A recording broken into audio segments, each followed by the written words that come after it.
Welcome to another adventure today. We're gonna try this spot out again that we were trying last time. We hunted down through here, back over here. The spot's been producing really well for us. But today, maybe something a little different. We're gonna work our way over into this direction. Lots of modern trash over here. I won't film a lot of that.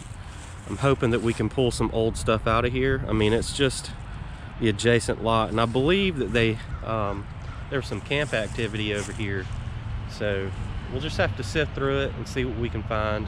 I did, the first day I came out here, dig a hill plate right over in this direction, so let me get my equipment together and we'll get started. This is my first neat find today. It's an old drawer pull. I'm guessing that's what that is. It's kind of cool.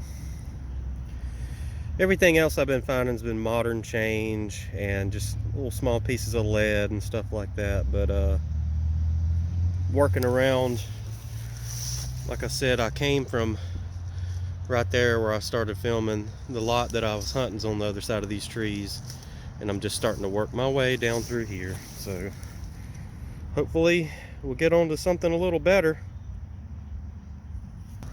Well, I've been hunting here for close to probably 45 minutes or so, and I haven't got anything really old yet except for that drawer pull.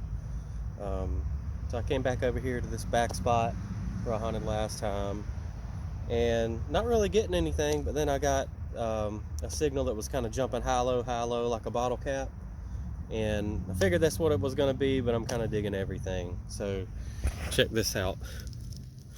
I don't know how old it is, but it's an old spoon. It's not that old because it's stainless, but that's still pretty. I've got a collection of some of these old vintage ones at the house. It's got a pretty design on it.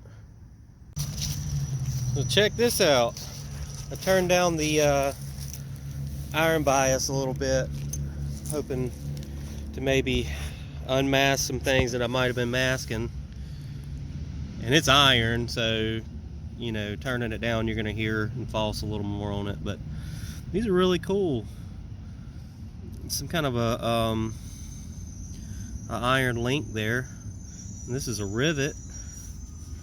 It's really cool. I'm sure doing this, I'll be digging a lot more of this stuff, but this is in hopes that maybe I can pull out some stuff that you know, I missed going through here, because this place is super iron infested. Well, folks, this is definitely the site for old buttons.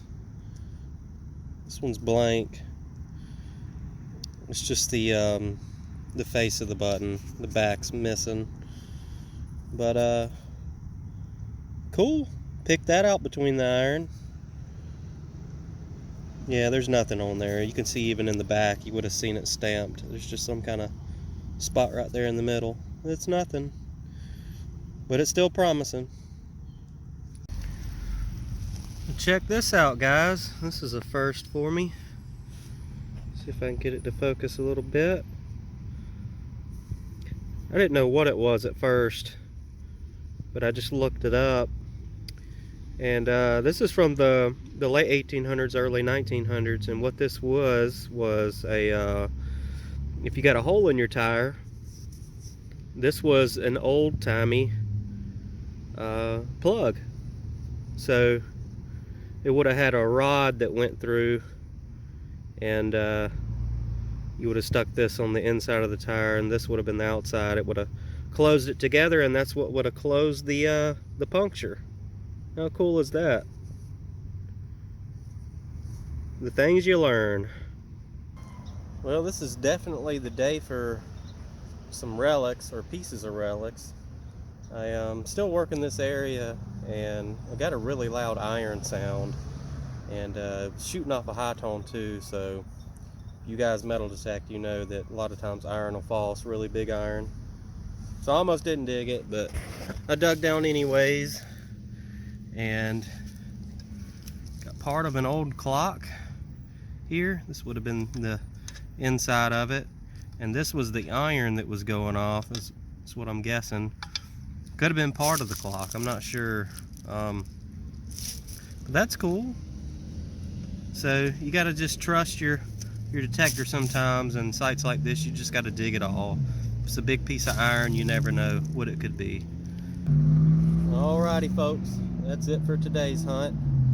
Didn't get a whole lot in the way of a lot of, you know, nice stuff, but we managed to find a few things, and I'll turn the camera around here. Got the old clock piece there. Found the gear last time, could have went to the same thing, I'm not sure. Found this at the very end. I didn't film it. It's probably junk. If any of you recognize that, let me know. Got the spoon. It's really pretty. Some of you guys might actually have the same thing in your drawer. It's not that old, I don't imagine. It's not silver, it's stainless, so it may have a maker on the back, I can't really tell. Turn the iron bias down just a little bit for just a minute. Started digging stuff like this, the old link. This is horse tack, I would imagine. Those circular iron pieces. And then this rivet right here came out of the hole with that one. And got this old button. It's not as nice as the other ones I've dug here, and it's just the front piece. Would have been probably a 2-piece button there, nothing on the front. And this is my favorite find of the day. This right here is basically a plug for an old pneumatic tire. The patents on this, it's got a patent date on it, and I've looked it up too, is 1890s up to 1913. So it'd be really cool to see what those old tires look like. It's crazy that's how they done that back in the day. They would have had a stem on it, like I said, that would have went right there. But anyways, it's fun getting out, enjoying a beautiful day. A lot more sunny this time than it was last time. So like I said, I'll get a group of guys together one day. We'll hunt over here, but I think next time I want to get back out to a favorite spot of mine I almost went to today. Should have went out there, but anyways, I'll see you guys next time. Don't forget to like if you enjoyed it, and subscribe to see more adventures in the future. Catch you on the next hunt.